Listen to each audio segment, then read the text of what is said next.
How's it going, everybody? Welcome back to Mazitech, and in this video I'm going to be showing you how you can push an already existing project to GitHub. I mean, this is a very good way to store and manage your projects online. It's generally advisable to always store your projects on platforms like GitHub, just in case something happens to your local version or your local copy. So I already have a project here, which is a simple React application, and I would like to save it to GitHub so I can have it as a backup or manage it there and also collaborate with other people. So the first thing you want to do is type in git init. This is going to create a new GitHub repository for you. And after doing that, you can check the status by typing git status. That's going to show you all the files that you have that haven't been committed yet.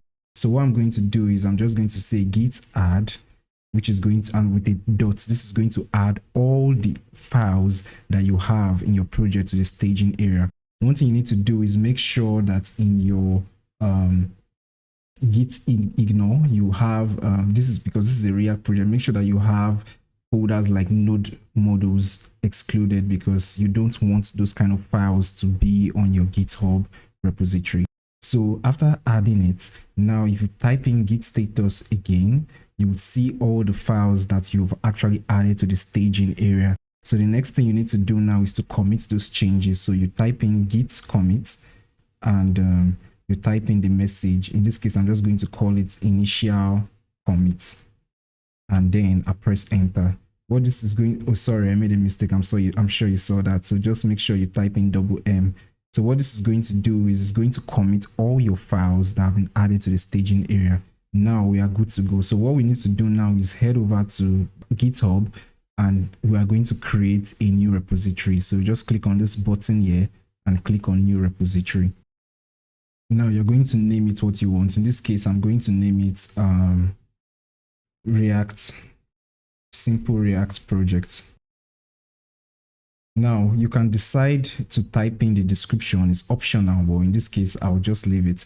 And I also don't want it to be public. So yeah, you can decide if you want the project to be public or if you want to be private. One thing you need to notice that if you're setting it as private, then you need to explicitly invite any collaborator or possible collaborator to the project.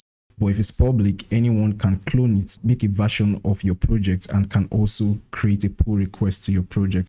So the next thing you want to do is leave everything as it is and just click on create repository. So once it's done creating the repository, you have all these options here.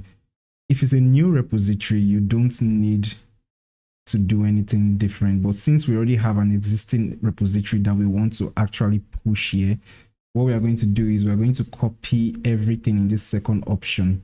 This is actually for pushing an existing repository. So once you copy it, go back to your project and just paste it and press enter. What this is going to do is it's going to push your code to the main branch. So now when we go back here and reload the page, we are going to see all the files that we had in our local repository. And this way, you've automatically pushed your project to GitHub. If you enjoyed this video or you learned something new, make sure you give this video a like, and I'll see you in the next video. Peace.